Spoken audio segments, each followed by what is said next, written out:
Players. Half loses out, and here comes Dragic, bounce pass to Doncic, throws it down one-handed. Beautiful transition basketball by Slovenia.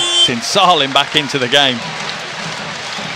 Going to make Slovenia work hard. Dragic, shot clock to 3. Oh, Goran Dragic is single-handedly improving Slovenia's perimeter record.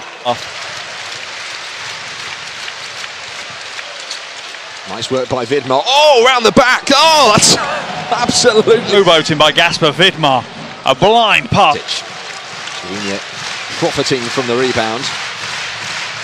There's Prepelic getting up to the rack and gets it a go. And Jamal Wilson loves bringing the house down here in Helsinki. Dragic to Vidmar. Oh, what a response. Throws it down. That could make all the difference. Oh, Randolph comes across and blocks. Markkanen trying to escape Randolph. Oh, he's lost it.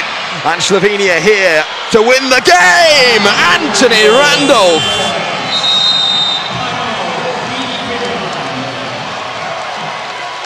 Kills the ball to Randolph. Randolph makes an amends for his missed free throws with great hand speed. He's out on the break, leaving Markkanen on the floor, and finishes it emphatically with a two-handed flush.